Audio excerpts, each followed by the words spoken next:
Good day, welcome to the sixth session, part one of the Diverse Note Mobility Front-End Development Program. Today we will discuss the Module 7. So I'm going to share my screen to you guys. Alright, so here in the Module 7, you will learn about files versus streams, header files needed for stream operations, the file structure, opening and closing streams, open modes, the no variable, reading and writing to from a stream, predefined streams, std inst the out, and stder. And then a stream manipulation, then the keyword fgetC, then fputC, fgets, and fputs function. So we will also learn about rows, input, and output, the fread and the fwrite functions. All right, so let's have the first slide.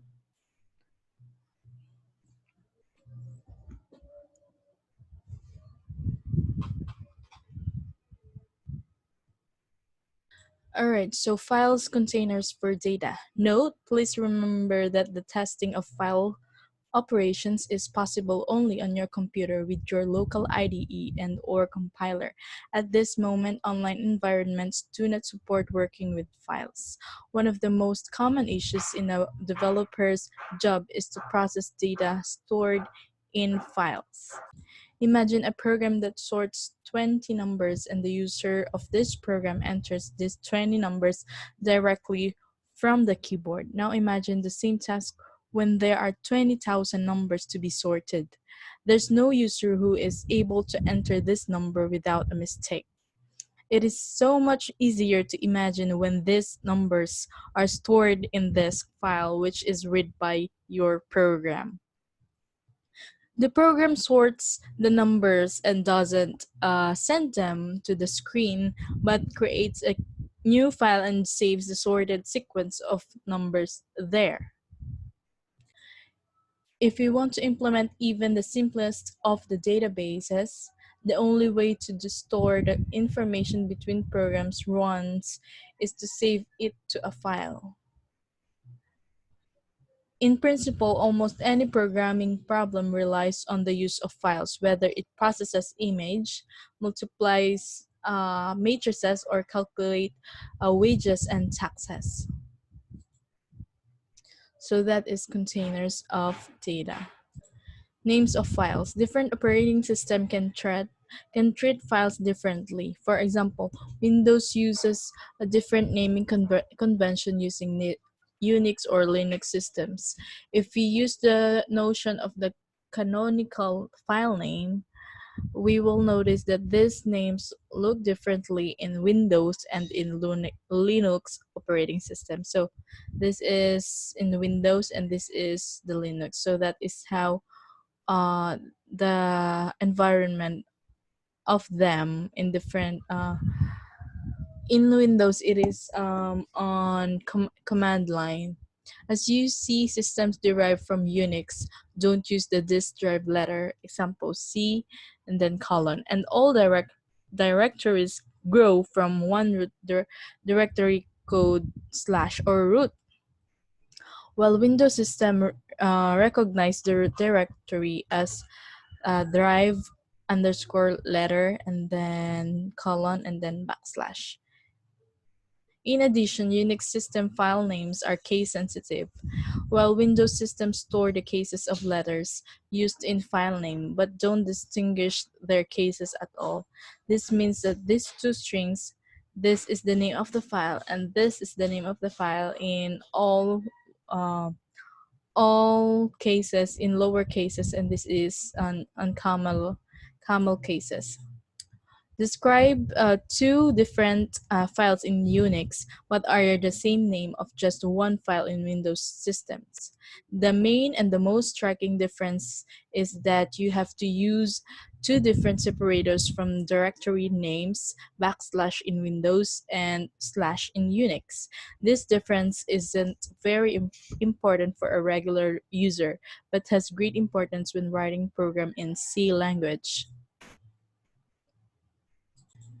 Suppose that we are interested in a particular file located in the dir directory name file. Suppose only that we want to assign a string containing the name of the file in the Unix system. It would look like as follows. So this is how we how the Unix system will front or will display the directory. But if you try to code in the Windows system, here is what we'll get. All right, so I'm going to show you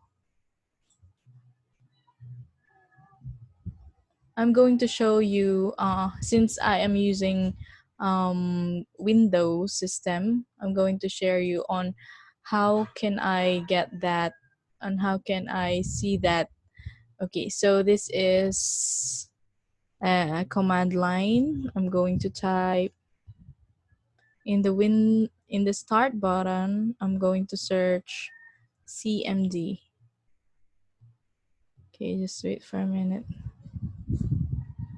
That is CMD. Here, command prompt. Okay. So that is the command prompt. As you can see, this is the directory, the user. All right, so that is the directory root of the Windows that I'm using. Okay, so let's continue. You should expect an unpleasant surprise. Either the compiler will reproach you or the program will execute surprisingly as if the file name has been distorted in a strange way. Well, it's not the it's not that strange, but actually quite obvious and perfectly natural. If you recall our discussion from module 2, you will see that the C language uses backslash as an escape character, like \n. This means that the Windows file names must be written as follows. So this is how you write them, \. And while on Unix system, operating system, we will use slash. Okay, so that is the difference between. So if you are using Mac, probably your operating system is Unix. And of course, with other computer types, they are using Windows 10. So Windows 10 uses CMD or command line. So here, let us discuss stream of file abstraction. Any program written in the C language does not communicate with the files directly, but through an abstract entity called stream. The programming having a rich set of functions defined mainly in the header file stdio.h can perform certain operations on the stream which affect the real files using mechanisms contained in the operating system kernel. In this way, he or she can access any file even when the name of the file is not known at the time of the writing the program. Operations performed in the abstract stream reflect the activities related to the physical file. The connect bind the system with the file, you need to perform an explicit operation. The operation of connecting the stream with a file is called opening the file, while disconnecting this link is named closing the file. Hence, we can conclude that the very first operation performed on the stream is always open and the last is closed. The program is in effect free to manipulate the stream between these two events and to handle the associate file. This freedom is too limited, of course, by physical characteristic of the file and the way in which the file has been opened. However, the opening of the stream can fail, and it may happen due to several reasons. The most common reason is the lack of a file with a specified name. What can also happen is that the physical file exists, but the program is not allowed to open it. There is also the risk that the program has opened too many streams and the specific operating system may not allow to the simultaneously opening of more than n files, example 20 files. A well-written program should detect these failed openings and react accordingly. What can we do with a stream? The opening of the stream is associated with the file and should also declare the manner in which the stream will be processed. This declaration is called an open mode.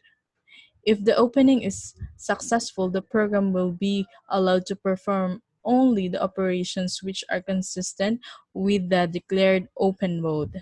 There are two basic operations performed on the stream. First, read. From the stream portion of the data are retrieved from the file and placed in the memory area managed by the program. Example, a variable. Let's have write, or the second operation performed in the stream. Portions of data from the memory are transferred to a file.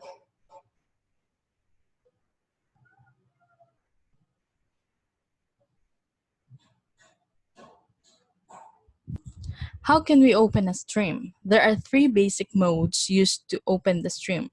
First is the read mode. A stream open in this mode allows reading operations only. Trying to write the stream will cause a runtime error. Next, write mode. A stream open in this mode also allows writing operations only. Attempt to read the stream will cause a runtime error. Let's have the third mode. It is update mode. A stream open in the mode allows both writing and reading. Before we discuss how to manipulate streams, we owe you some explanation. The stream behaves almost like a tape recorder.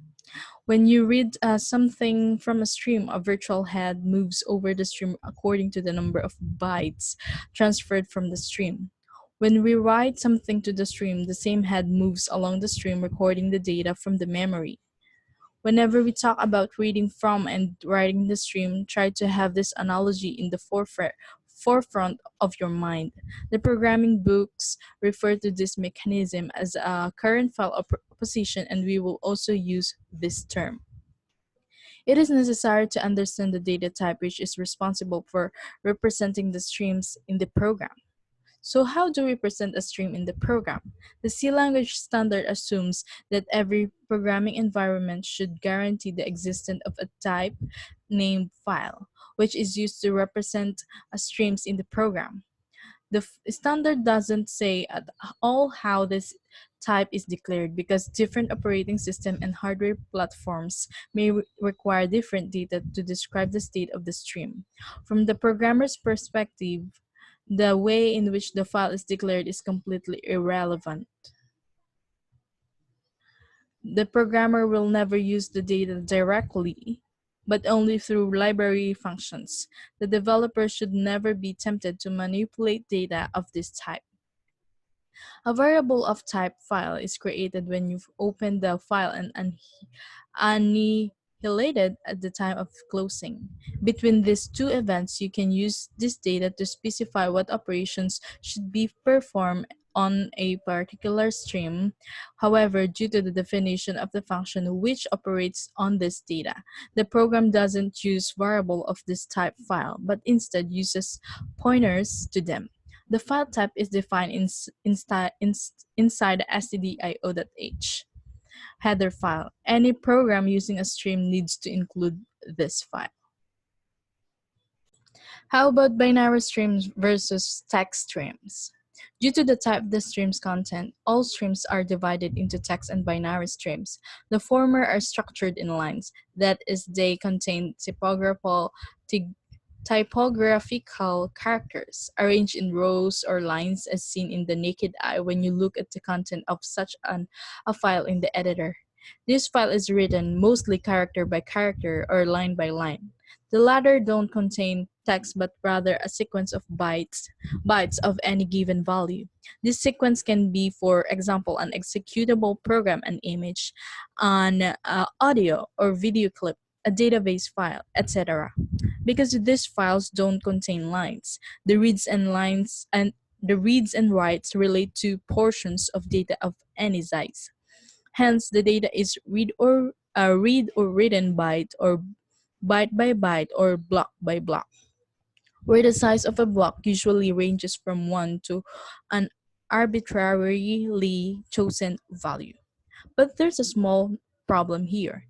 In Unix system, line ends are marked by a single character named LF. In Axicode, this is 10, which is designated in C program as \n.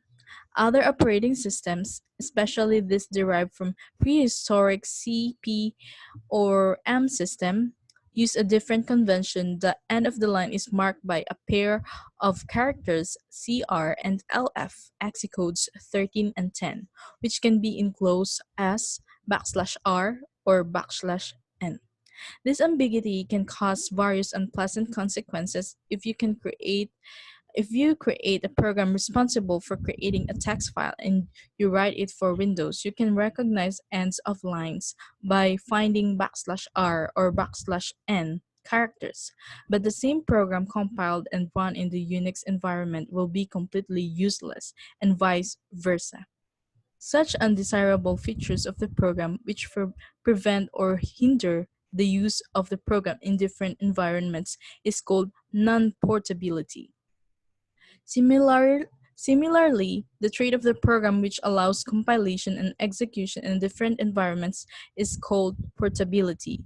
A program endowed with portable is called a portable program. Since portability issues are very serious, it was decided to solve these problems in a clear and transparent way, in a way which doesn't engage the developer's attention. It was done at the library functions level, which is responsible for reading and writing characters to and from the stream. It happens in the following way. So here we have a three-way. Let us read this. Let us tackle this. First, when the stream is open, it should be advised that the data is associated file is processed as text. Second, while reading or writing lines from or to the associate file, nothing special occurs in the Unix environments. But when the same operations are performed in the Windows environment, a process called the translation of new line characters occurs. When you read a line from the file, every pair of \r and \n characters is replaced with a single \n character, and vice versa. During the write operations, every \n character is replaced with a pair of \r and \n characters. Third, the mechanism is completely transparent to the program, which can be written as if it is as if it was intended for processing Unix text files only. The source code compiled in the Windows environment will work properly too. All right, so let's have the fopen function. The opening of the stream is performed by a function of the following prototype. Okay, so here's the prototype. File, then fopen pointer, and we have the parameter char, file name pointer, and slash another character, which is open mode pointer. The name of the function comes from the words file open. If the opening is successful, the function returns a pointer to a newly created variable of the type file. Otherwise, it returns null, which can be easily used to validate the invocation. Third, the first parameter of the function specifies the name of the file name to be associated with the stream. The name must be written according to the conventions applicable in the particular operating system. Fourth, the second parameter specifies the open mode used for the stream. It is described by a sequence of characters, and each of them has its own special meaning. And lastly, the opening must be very first operation performed on the stream. There is a triple exception to this rule. More details soon. Okay, so more details will be discussed sooner. All right, so open modes are open modes stand for read. The stream will be open in read mode, and also the file associated with the stream must exist and has to be readable. Otherwise, the the fopen function fails. Let's have open modes W open mode. write stands for write. The stream will open in write mode. The file associated with the stream doesn't need to exist. If this doesn't exist, it will be created. If it exists, it will be truncated to the length of the zero. If creation is not possible, the fopen function fails. Let's have open modes A open mode append. The stream will be open in append mode. The file associated with the stream doesn't need to exist. If it doesn't exist, it will be created. If it does exist, the virtual recording head will be set to the end of the file. Let's have open modes R plus. R plus open mode stands for read and update. The stream will be open in the read and update mode. The file associated with the stream must exist and has to be writable, otherwise the fopen function fails. Both read and write operations are allowed for the stream. How about open modes W plus? W plus open mode stands for write and update. The stream will open in write and update mode. The file associated with the stream doesn't need to exist. If it doesn't exist, it will be created, or the previous content of the file is discarded.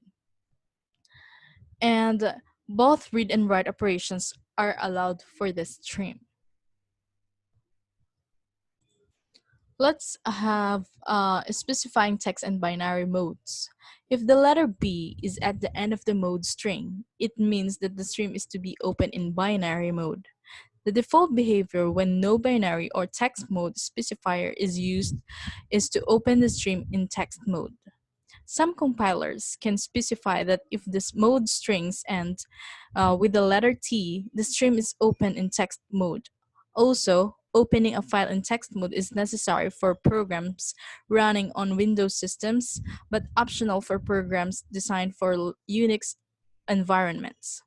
Finally, the successful opening of the file will set the current file position before the first byte of the file if the mode is not A, and after the last byte of the file if the mode is set to A. Alright, so let's have the example of the opening stream. Imagine that we want to develop a program that reads the file name file.txt. Okay, so in the Windows, we will write this and /user /desktop, then file.txt. So as you can see here in the example snippet, we can see the file.txt in the desktop. All right, and the user's /user is the local C, which is under the desktop. All right, so how do we open that file for reading? Look at the relevant snippet of the code we have provided in the editor. What's going on here? We have declared a variable type file, then pointer. We will use it to represent a file associated with the stream name file. We also use the fopen function to try to open the specified date file. Note the double backslash. Okay, so the open mode is defined as the text to read. Then we get a pointer from the fopen function and we assign it to the file here. Variable. Then we check the variable to see if it is equal to null. The confirmation of this comparison proves that the file could not be opened. Finally, this two instruction, the file equals fopen, then C // user, then RT, if file is equals to null, might be replaced with the following one. So instead of writing this, we can write if then file equals fopen, then the directory is equals to null, which should not be surprising if you remember how the equal operator works. So this one, which is written in the code in the editor, and this one is will have the same result, or having the same function. All right. Okay, so let's have the next slide. The fopen function. We said earlier that any stream operation must be preceded by the fopen function invocation. There are three well-defined exceptions to this rule. When our program starts, three streams are already opened and don't require any extra preparation. What's more, your program can use these streams if it contains the following directive: hash include stdio.h, because that's where the declaration of the three streams is placed. The declaration looks as follow. So file, we have stdin, stdout, stdr pointer, the stdin stream. So this is stands for standard input. The standard input stream is normally associated with the keyboard, pre-opened for reading and regarded as the primary data source of running programs. The scanf function reads the data from stdin by default. How about stream, or stdout? That stands for standard output. The stdout stream is normally associated with the screen pre-opened for writing, regarded as the primary target for outputting data by running program. The printf function outputs the data of the stdout stream. How about the stdr stream, or standard error output? The stdr stream is normally associated with the screen pre-open for writing, regarded as the primary place where the running program should send information on the errors encountered during its work. We haven't shown you any function used to send the data to this stream yet. The separation of stdout from stdr gives us the possibility of redirecting these two types of information to different targets. More extensive discussion of this issue, however, is beyond of the scope of our course. The operation system handbook can give you more information of this issue. So the difference between STD and STD out and STDR is STDN is associated with keyboard since it is input, and STD out is associated with screens since this is output, and STDR is associated with both screen and writing, which is keyboard. The fclose function. The last operation performed on a stream should be closing. This action is performed by a function with the following prototype: int fclose, then we have parenthesis file stream pointer. The name of the function comes from the words file and close. The function expects only one parameter, a pointer to a variable of type file, representing the stream to be closed. The stream should always be open. The function returns 0 on success, or a value identified by the symbol EOF. Otherwise, the EOF symbol is declared in the stdio.h file and represents a value equals to -1. Its name comes from the term end of file, so that is EOF. Most developers believe that the fclose function always succeeds, and thus there is no need to check its return value, but this belief is only partly justified. If the stream if the stream was open for writing and a series of write operations were performed, the data sent to the stream may not have been transferred to the physical device yet, since the closing of the stream forces the buffers to flush them. The flushes may fail, and therefore fclose fails too. If we if we would like to close the stream open in the previous example, we need to invoke the fclose function as follows. So how to invoke that? Fclose and then file. Upon execution of the fclose, the stream is no longer associated with any file, and any attempt to perform an operation on it will fail. except for fopen function. We have already talked about failures caused by function operating with streams, but we haven't said a word how exactly we can identify the cause of the failure. There is a possibility of making a diagnosis, and it is provided by a variable which we are going to tell you about just now. Let's have the Erno variable. The definition of the Erno variable is located in the erno.h header file, and it looks as follow: extern int erno, and then semicolon. By definition, the execution of any function operating on the stream sets the erno variable with the error code identifying the reason for the failure.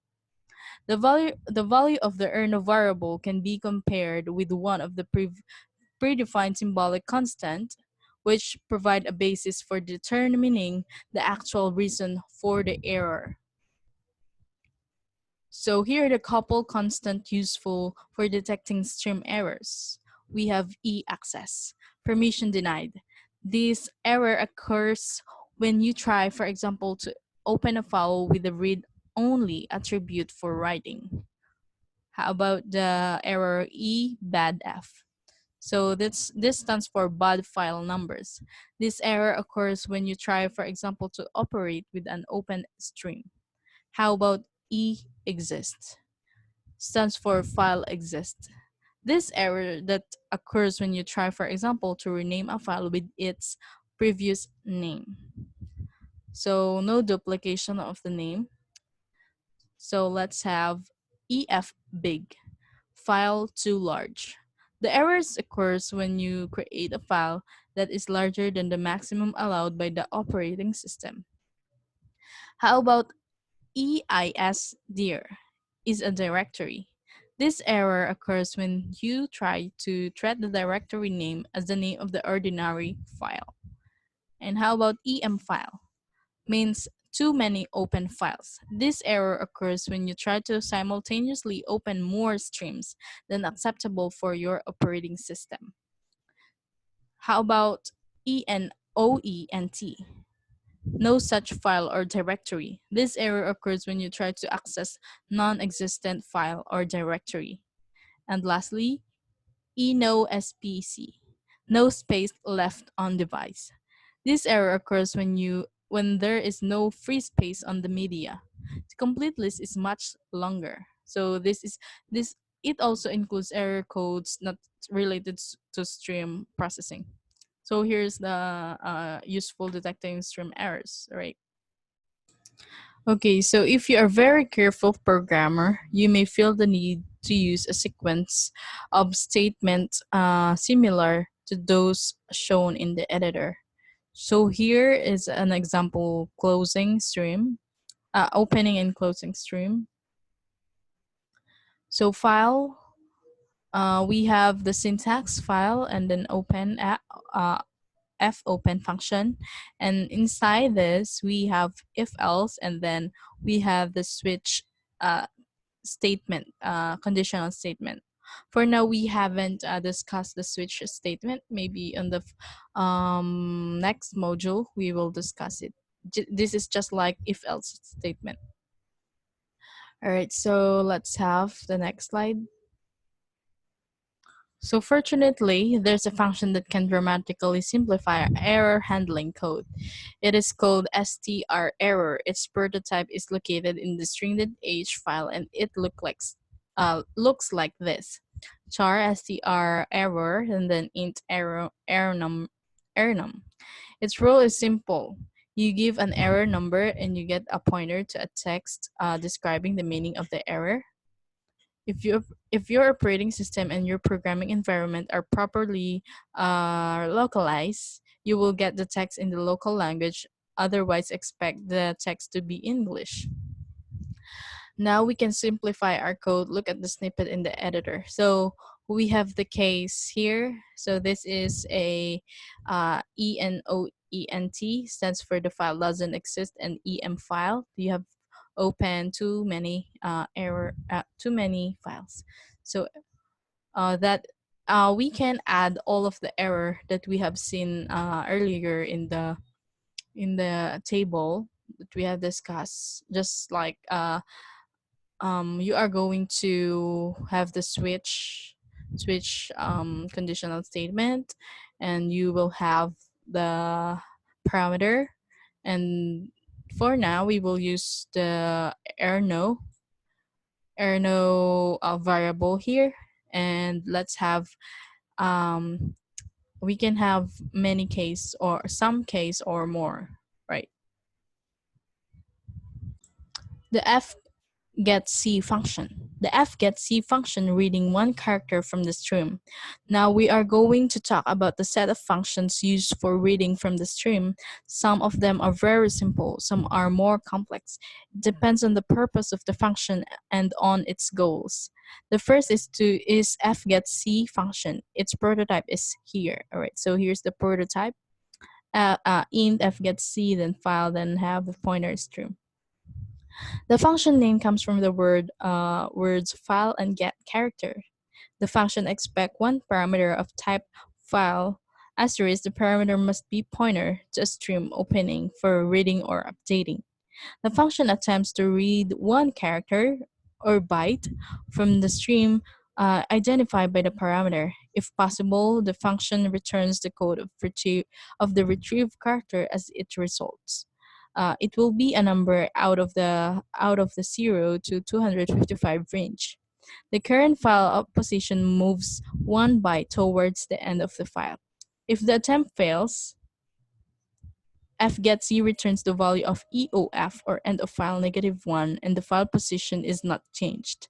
The function might be used for reading characters from a text file as well as reading bytes from a binary file.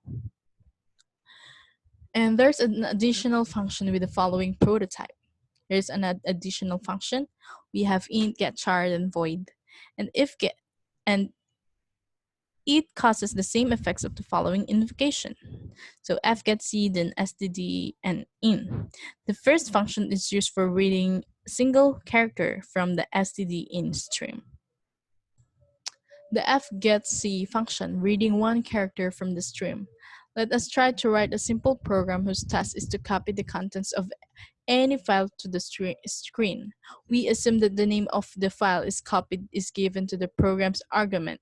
Be aware, displaying the content of the binary file can cause various unexpected and unwanted results. We have provided the complete program in the editor. So here, let us try to run this program. So here we have declared two header file, which is stdio.h and erno.h. And erno.h, as we have discussed earlier, is to this header file includes or covers the errors that we will maybe we will see in this program. So we have argc is not equals to 2. So as you can see, as I run this program, I get this result. So probably this program initially the argc is not equals to 2. All right, so here it prints usage show file name underscore name. So if the file does not open, if the program check if it is able to open the input, then it will print cannot open the file. And if we try to read the file char by char and print the chars to the screen, if it will print the character itself. All right. All right, so take note that the opening of the file is the prototype is here, and we will just add file and then the name of the pointer, and how to close the stream is the fclose input. So fclose function will be written before the return 0.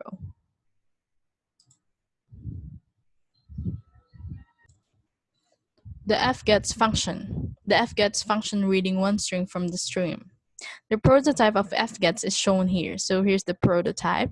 char fgets pointer, then char str, and int, and the file asterisk string. The function name is from the words file get string. The function expects the following three parameters. So it is composed of three parameters. First is str, a pointer to a string, in which fgets will store one line taken from the string. The next one is the max size, the maximum numbers of the characters that can be safely stored inside the str. This includes the non-visible characters like the string terminating empty character, or \0 or null, and the lf, which is \n character taken from the string. Note that since a string must end with a terminating empty character \0, this means that if max size is not 0, the \0 will always use up one character of the max size. For example, if the stream read was no, max size is equals to 0 is equals to null, or max size is equals to 1 is equals to \0, or max size equals to 2 is equals to capital N and \0, or max size is greater than or equals to 2 is equals to N, or O and \0. So let's have a stream, a pointer to the stream open for reading or updating. The function attempts to read one line of text from the stream. If it succeeds, the function stores at most max size characters in the string pointed to by str. If the file contains lines of the greater length, they will read part by part. If the reading is successful, the function returns the value of the str parameter, and the current position of the file is moved to the place after the last retrieved character. Otherwise, the function returns null as a result, and the current file position is not changed. Which the function is definitely not to be used for reading binary files. The files have no line structure, so reading them line by line does not make such sense. Additionally, if there is a byte with the value of 0 in the file, it will be misinterpreted as an end of the string marker, which will certainly lead to complications. There is an additional function with the following prototype. So here's additional function, char asterisk gets char, then we have str pointer, which causes the same effects of the following invocation: f gets str int underscore max and then std in, where int max is a symbolic constant representing the maximum value of type int. The function reads a single line from the std and stream, but doesn't check the line. The line is not longer than any limitation. Therefore, this function is considered dangerous because when the number of character reads exceeds the size of the str, it can result in a memory protection violation and a termination of a program. The fgets function reading one line from the stream. Let us write the previous program replacing the fgetc with fgets. Look at the code in the editor. Note, using this program to print the content of the binary file won't cause any trouble, but when you see on the screen will not have much to do with the actual content of the file. So here we have the header file stdio.h and airno.h. So here, the opening of the stream, which is here in this prototype. And we have closing of the stream. And we also use the, we have declared an array here. And we have declared if, which is from the first, we have argc is not equals to 2. And if it is not equal to 2, then it will print usage show to file underscore name. And if it is just like this, we have opening function here, and we have argv. So this is an array, and then it's equals to null, then it will print content open cannot open the file. And then %s, which is the string, and then argv1. So this is another.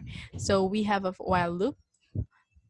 Okay, so here, then after that, after the while loop is executed, then it will be the end of the stream. The fread function. The fread function is for reading bytes from the stream. The prototype of fread function is this. So we have int fread, then void memory, and then int size, int count, and then file stream pointer. The function name derives from the word words file and read. The function expects the following four parameters. We have mem, a point of the memory in which Fwrite will store a portion of bytes read from the stream. And we have size, the size of the portion to be read, count, the number of portions to be read. Stream, a pointer to the stream open for reading or updating, and the function attempts to read, which is size times count bytes from the stream. If it succeeds, the function stores the read data in the memory pointed to by memory.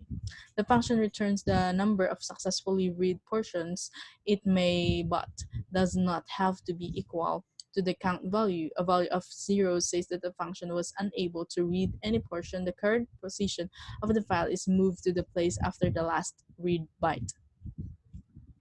All right, so let's have the function is ideal for reading binary files because you can use it to read a specific number of bytes. You can also use it to read text files.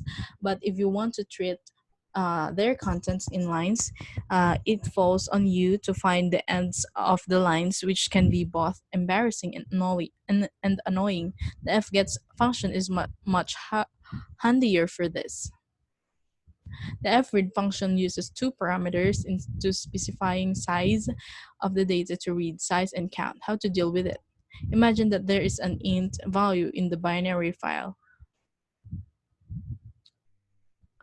But be aware it is stored as a couple of characters, but in a way internally used by the computer, which consumes exactly size of int bytes. Suppose that we want to retrieve the value from the input stream and store the bytes of the number variable. The following declaration may apply. So int number and file, then pointer input. The reading could be performed in two equivalent ways: the fread, which is and number size int, and the one input. So and also this one fread and number and one size of int. So this is for scanning what we have read, the size of int and the input. In the first case, the fread will read one portion of the size of int size. In the second case, fread will read the size of int and portion of 1 byte each. In both cases, the fread attempts to read size of int bytes, but the result returned by the function will differ. Since fread returns the number of the correctly read portions, it will be equals to 1 in the first case and to size of int in the second, as long as everything is correct. If not, it will return the number of the correct portions read. The fread function, reading bytes from the stream. Let us write our program once again. We will use fread for reading the bytes, and we will print it in hexadecimal. This enables us to use the program to display binary files. We declare a large array number buffer, which will store in bytes read from the files. Next, we print its content bytes by bytes, converting the values to hexadecimal. This operation is repeated for as long as there's something to read in the file. Note, buffer is a common name for memory used temporarily to store output or input data. Notice how we open the stream. It's open as binary. Can we explain why we didn't put "and" in front of the buffer variable name? We have provided the complete program in the editor. So the question is, we are going to explain why we did not put "and" in the front of buffer variable. So where's the buffer variable? Here's the buffer variable. All right, so we didn't here's the buffer. Okay, so we didn't put ampersand in the front of buffer since it is an printf. We only put ampersand if we use scanf. All right, so since we use printf, we will not use ampersand of in the front of the variable. Let's have the fscanf function. The fscanf function formatted reading from the stream. The function we have encountered so far read the data from the file and send it to the memory virtually unchanged. However, we often read a text file and want its content to be immediately converted to a binary image. For example, suppose that there is a line consisting of three characters forming a number like this 1, 1, 2, 8, and we had like to read it and store it in variable of type int declared as below int number. None of the previously described function will be convenient for this purpose. We need a function that can read string represented any value and convert it directly to internal representation. Such a function exists and we have used it already, but in a form that allowed us to read the data from the std in stream only. Do you remember it? Yes, of course. It is good old friend of scanf with the following prototype: int scan, then char, and then we have the pointer format, and then so on. This function is a special case of another more general function which can work with any streams. It is called fscanf. Its prototype is here: int scanf, then file, then stream, const, then char, then format, pointer. This means that an invocation like this, scanned f, then %d, and ampersand number, is the same as scanf std in %d and then number. So that is the difference between scanf and fscanf. This function expects the following parameters: stream, a pointer to the stream open for reading or updating, and the format, a pointer to a string describing what data should be read from the stream. Details description for the format can be found in chapter 2 of our course. Then three dots or ellipses, a list of pointers, two variables to be assigned with values read to the data stream. The function returns the number of values correctly read from the stream. This number may be less than the number of pointers in the ellipsis list and can even be equal to 0 if the stream doesn't contain any characters that can be interpreted as values specified by the format. The fscanf function formatted reading from stream. Let us look at the fscanf function using the example of sorting integers, the one we used in our course before. The revised program will read the numbers to be sorted from a text file. We assume that there is one number per line in the input file and there are no more than 1,000 numbers. Any additional numbers will be ignored. We assume too that any inability to get the number terminates the input regardless of the reason. To run the program, you need to specify an input file name as a parameter. The sorted numbers will be brought to the screen. The same program, but in a slightly modified form, will appear in the next part of our course, along with the test data file. Note how we handle open operators and how we count the data being read.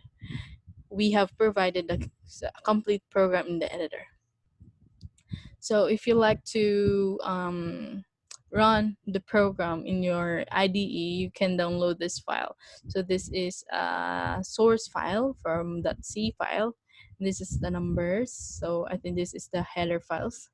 All right, so we have include here the three header file, which is stdio.h, erno.h, and string.h. Okay, so if I'm going to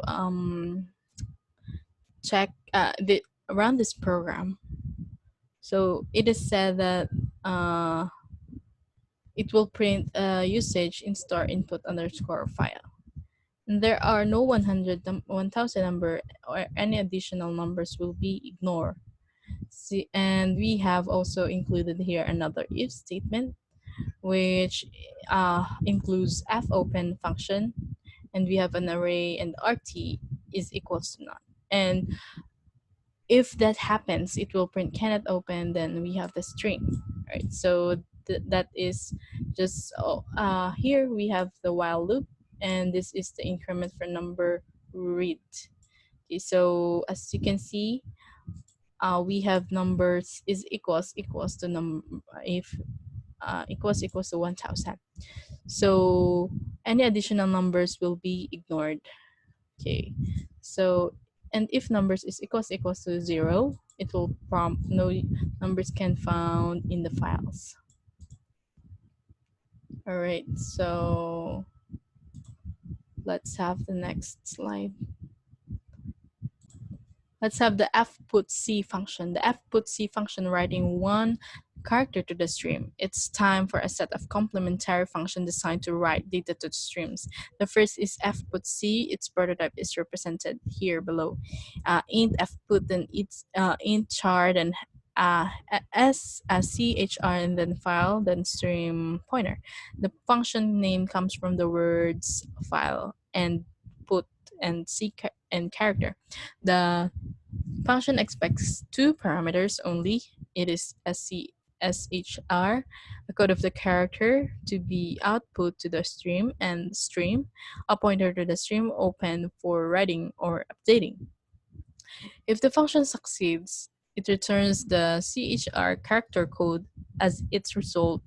It will always be a number between 0 and 255. The current file position moves 1 byte towards the end of the file.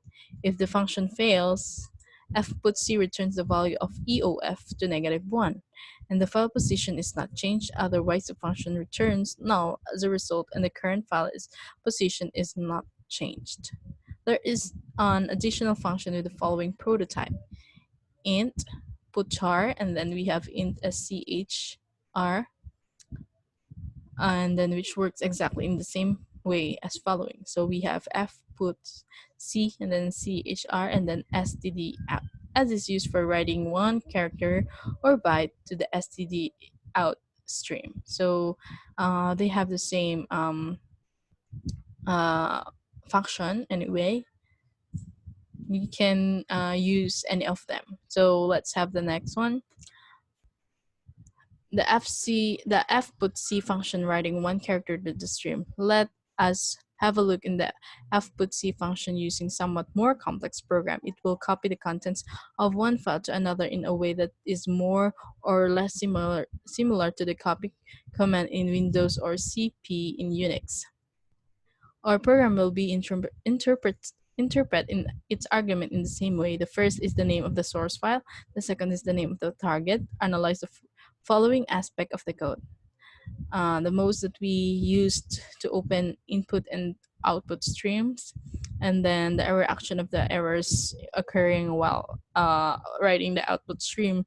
Can you suggest a better method to handle this error? We have provided a complete code in the editor. So the first one, let us analyze, or when we use the open input and output streams. So here we have used the opening here, and another opening, file opening, and then another fputc. And we have, of course, if there's a two fopen, 1, 2, of course there will always be an fclose. Okay, so the first one is for fclose input and fclose out. So for the second question, the reaction to occurs currently, can you suggest a better method of handling this error? So here is how we handle the error in the code.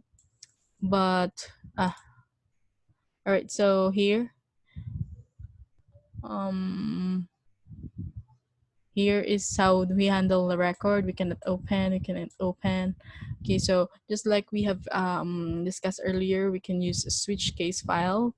We can list the errors, and then let us describe them, and each case we are going to describe them through printf. All right, so let's have the next slide. All right, so let's have the fputs function. The fputs function writing a string to the stream. The fputs function is defined by the following prototype: the int fputs, then char, then string, and then files stream. The function name derived from the word file and put and string. So that is from the word file, puts, and string. So becomes fputs. The function expects two parameters only. The first one is string, a pointer to the string to be written to the stream. Note that the function will not implicitly add a backslash n character at the end of the string, in contrast with the puts. And also the next parameter would be stream, a pointer to the stream open for writing or updating. The function attempts to write the content of the string to the stream. If the function is successful, it returns a non-negative and the current position of the file is moved towards the end of the file. And also, in the event of an error, the function returns EOF. As a result, the current file position is unchanged. The function is definitely not intended to write data to binary files, as it was not possible to write a byte of value 0. And can you explain why? And here is the function with the following prototype. We have inputs and then char as the string. All right, so in which we can is equivalent, or we can write this uh, function just like the below snippet: f puts, then string, and then std out. Okay, so we can use both,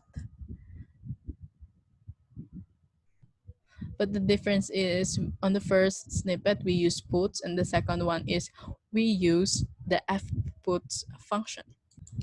All right, so let's have the f puts function writing in a string into the stream. Let us modify our program. Now we will able to copy text files only. Warning: do not try to use it for copying binary files unless you are deliberately trying to carry out a controlled experiment. Here's another warning: if the source file contains lines longer 128 characters, the effect of copying may differ significantly from expectation. Can you explain why? We have provided the complete code in the editor. All right, so can we explain why? Of course. As you can see, the character line is only limited to 128. So that is why so it will have the lines longer than 128, the effect of copy. All right, so it is a warning because we only have our limitation, which is 128 characters. Okay, we also another f open function and two f close function. All right, so how about the fwrite function? The fwrite function writing bytes to the stream. The fwrite function is defined by the following prototype: int fputs. Why it's fputs? It is fwrite char, then string, then file, stream. The function names come from the word file and run write. The function expects 4 parameters. The first one is mem, a pointer of the memory area to be written to the stream, and the size in bytes of the memory portion being written, and then the count, the number of portions intended to be written, and then stream, the pointer to the stream opened for writing or updating. So guys, this snippet is actually wrong since we have 4 parameters expected. This is the memory, the size, and the count, and also the stream. So the function attempts to write size, pointer, count bytes from mem to the stream. The function returns the number of successfully written portions, and the current position of the file is moved towards the end of the file. The result may differ from the count value due to some error preventing the successful writing. The function is ideal for writing the binary files, but you can use it create text files too if you provide a appropriate handling of the end line characters. All right. All right, so the fwrite function writing bytes to the stream. Now we will modify the program we showed you when we are talking about the fwrite function. Check out how we get the number of bytes to be written. Can you explain why and how it actually works? And we have provided the complete code in the editor. So here, let us check out what we get the number of bytes to be written. So we have only 16384, which is actually equivalent to 16 kilobytes. All right, so Here, another stream is open and closed. Two streams are open and closed, and we used a buffer, and we only have a limited value of array, which is only 16384. All right.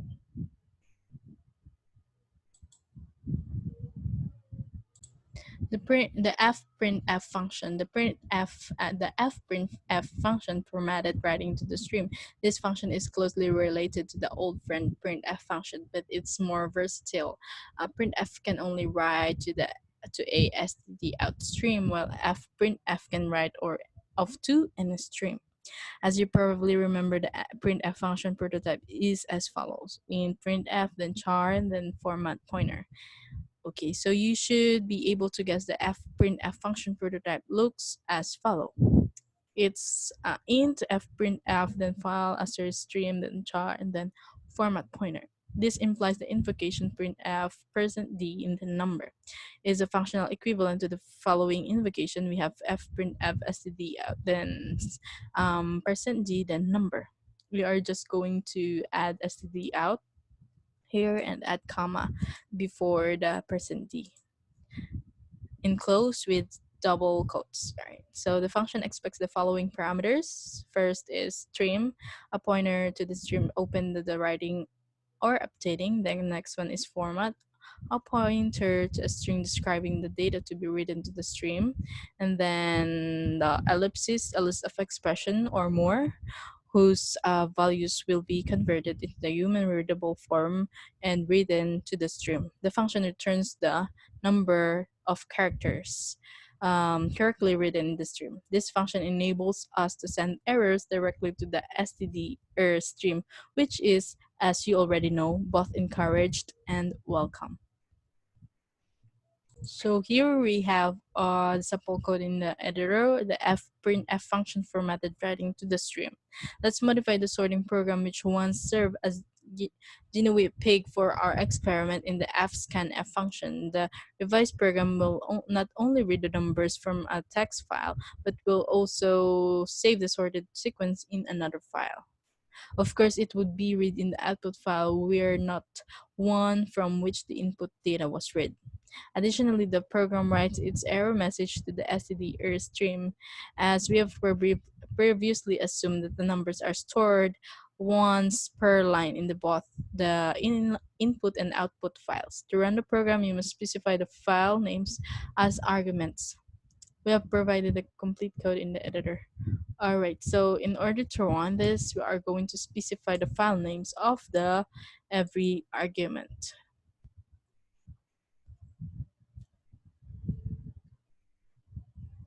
All right, so as you can see, we have used fprintf function here, and just like we have uh,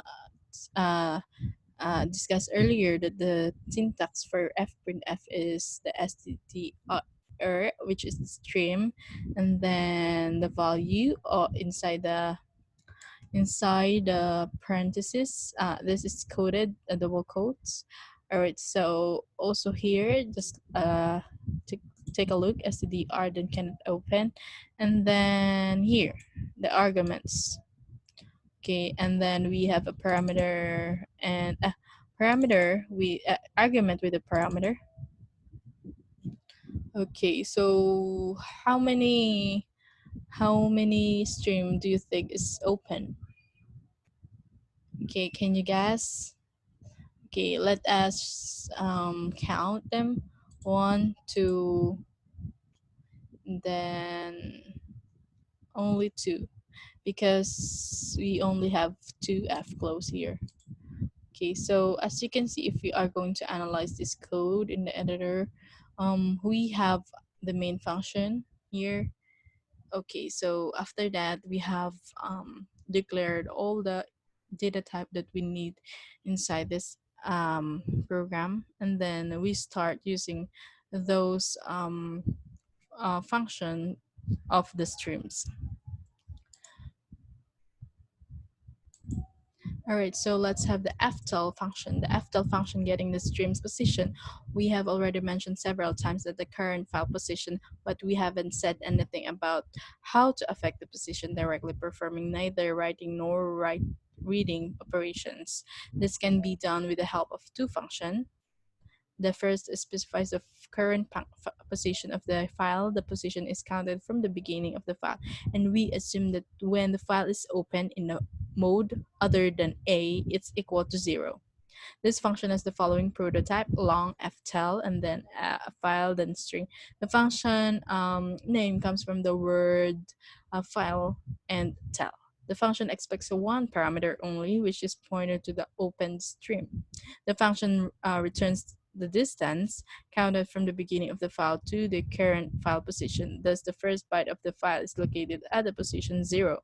In the event of an error, the function returns EOF or -1 as the result. The function affects neither the position of the file nor its content. We promise that we will show you an example after using this function soon. All right, so that is ftel function.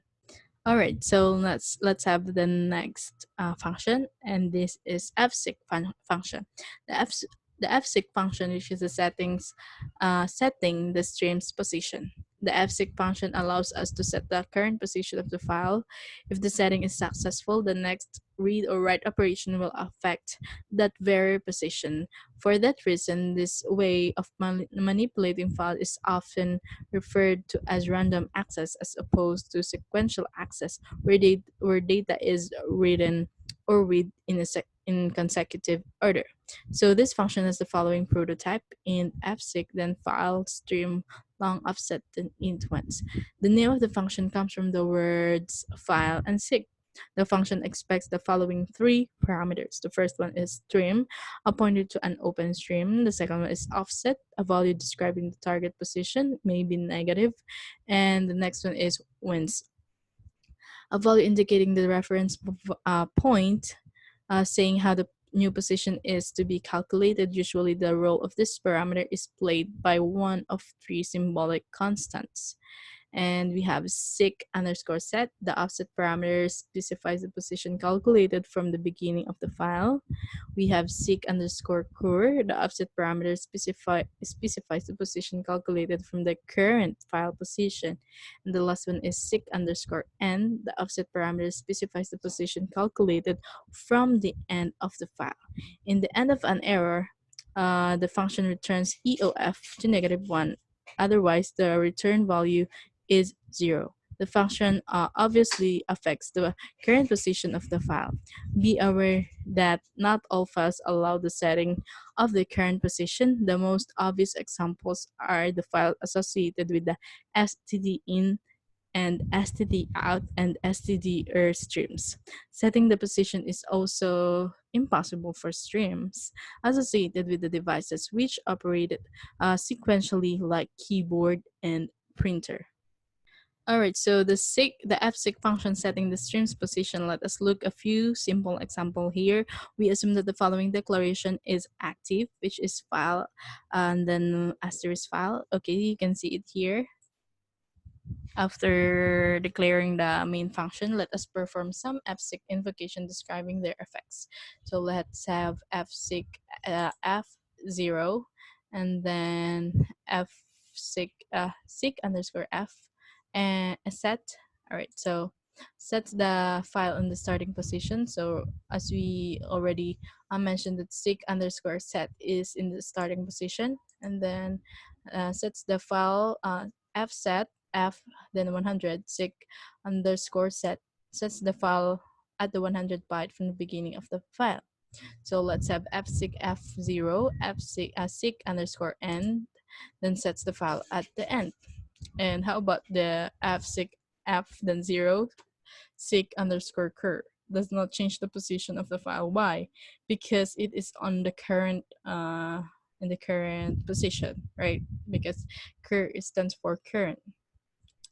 Okay, so let's have fseek f -1 seek cur offsets the current position by 1 byte.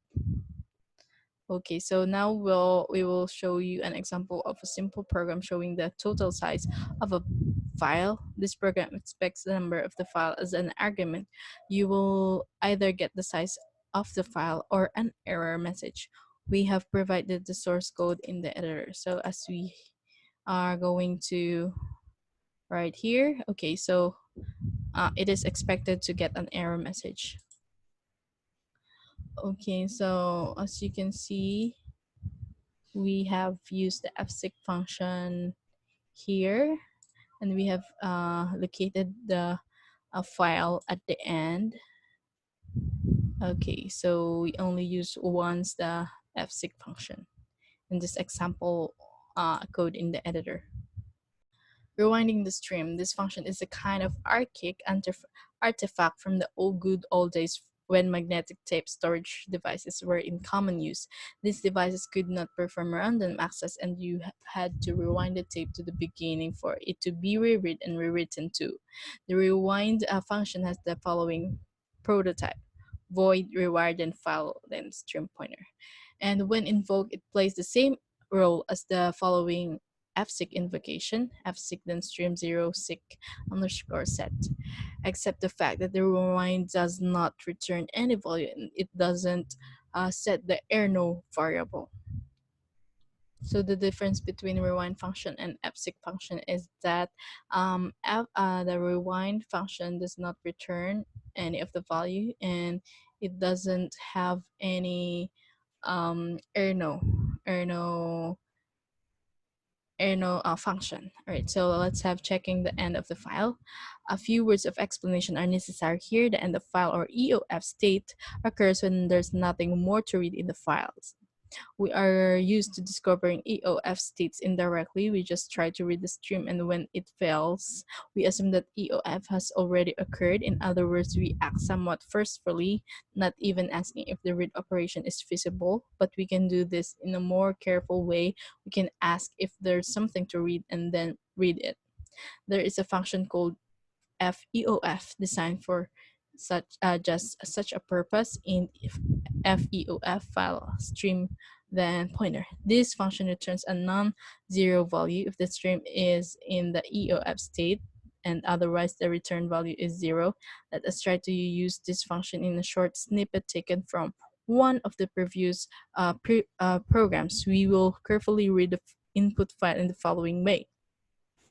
Okay, so we have not FEOF, then input.